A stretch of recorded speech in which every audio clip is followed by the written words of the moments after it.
Hello everyone, this is Daniel, and I'm going to talk about salvation with you. So, what is true salvation anyway? Is it really turning away from sin? Or is it turning away from sin to Jesus? Now for some people, they say, okay, we have to turn away from sin completely, and then go to ourselves for salvation. Well, that's what the Pharisees did, and they were hypocrites.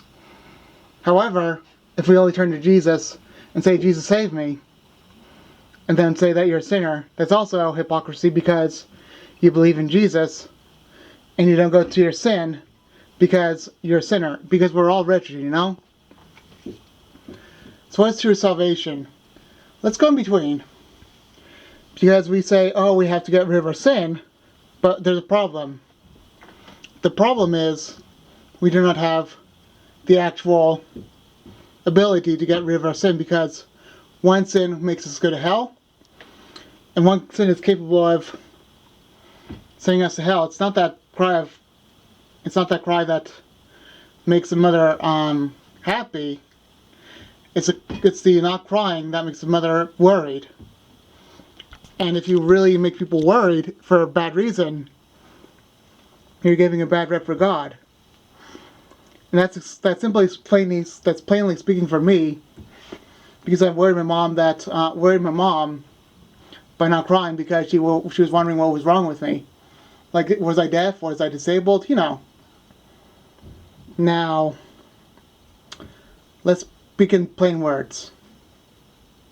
No one, not even a baby that is, no one's capable of saving themselves, because a baby will not understand what saving themselves is all about, nor will they understand how to do that. A little child cannot understand salvation.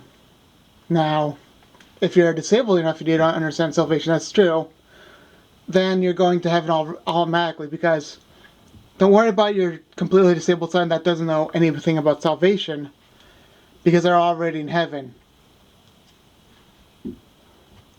Now, if you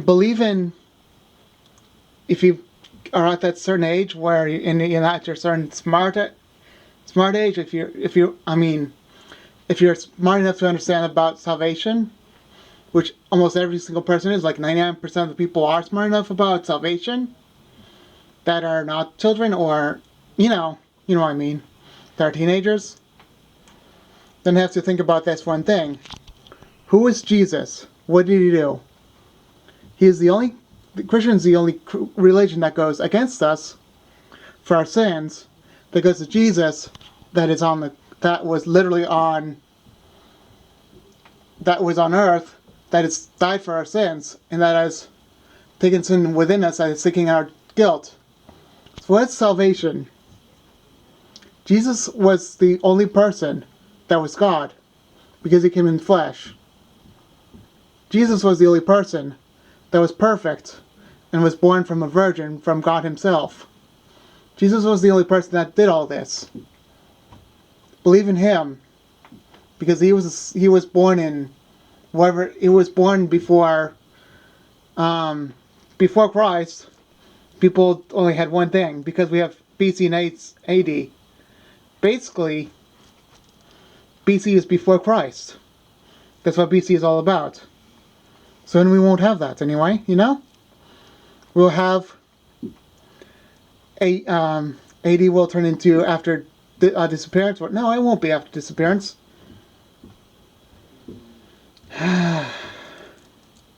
What is it? What would after confusion? AC. It will be called AC and BC. Before confusion. I don't know. AW and BW. Okay, it will be called AW and BW. AW is after war, and BW is before war. That's going to be the new term of the name, you know? So anyway, to sum these things up, Jesus is the only way to salvation, because there was such a thing as BC and AD. I'm trying to get that straight anyway. But anyway, I digress, you know? Jesus was the only one that was born of a virgin, and Jesus was the only one that lived a perfect life to die for our sins, because he lived a perfect sinless life on the earth, and then he went on the cross to die for our sins, because the cross or the tree meant that you would be cursed by God. And the Romans basically knew that the cross or the tree would signify that this person was a criminal and that they were worthy of being cursed. They knew that. They mocked the Jews by doing that, by the way. So, what does this all mean? Jesus was mocked by humanity. All people said, "Oh, crucify him, crucify him." Everyone was guilty about that, even in that time. And we are as guilty as crucifying him as well, because we're all sinners. We're all hopeless. Then he was risen on the third day by the Father, and he went into heaven on the 40th day. Now, what does that tell you?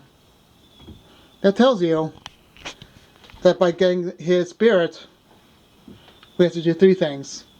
Believe upon Jesus to get rid of your sins. That he died on the cross for your sins. Number two, and the only number two that we have, there's nothing after this. Call upon the Lord. Say, "Jesus, have mercy on me, for I'm a sinner." Done. Once you believe and say that, and truly having in your heart to say that to God Almighty, for He is the King of the universe, and every atom, in every single size of the universe, everything in the heavens, in heaven alone, and hell alone, everything is His. Even Satan is His, even though he doesn't like to admit it. Everything is Jesus. Everything is owned by Jesus. He has no value. Heaven has no value. We have value. And us to Him has amazing amount of value. If you believe that Jesus is the one who He says He is for you, that's true salvation. Because true salvation, step one, believe that Jesus died for all of your sins, that He was perfect to do so, and that He is God. Step two, pray to the Lord Jesus. Jesus, have mercy on me, for I'm a sinner. That's the only two steps. That is salvation right there. Because admitting that you're a sinner and believing and crawling out to God, those are the only two things. Read Romans chapter 10, verses 9 through 10. Read Romans chapter 10, verses 9 through 10. That's true salvation right there. Is it going to get any simpler? No. So I hope this was helpful for you. Okay? Alright, so be done now, okay?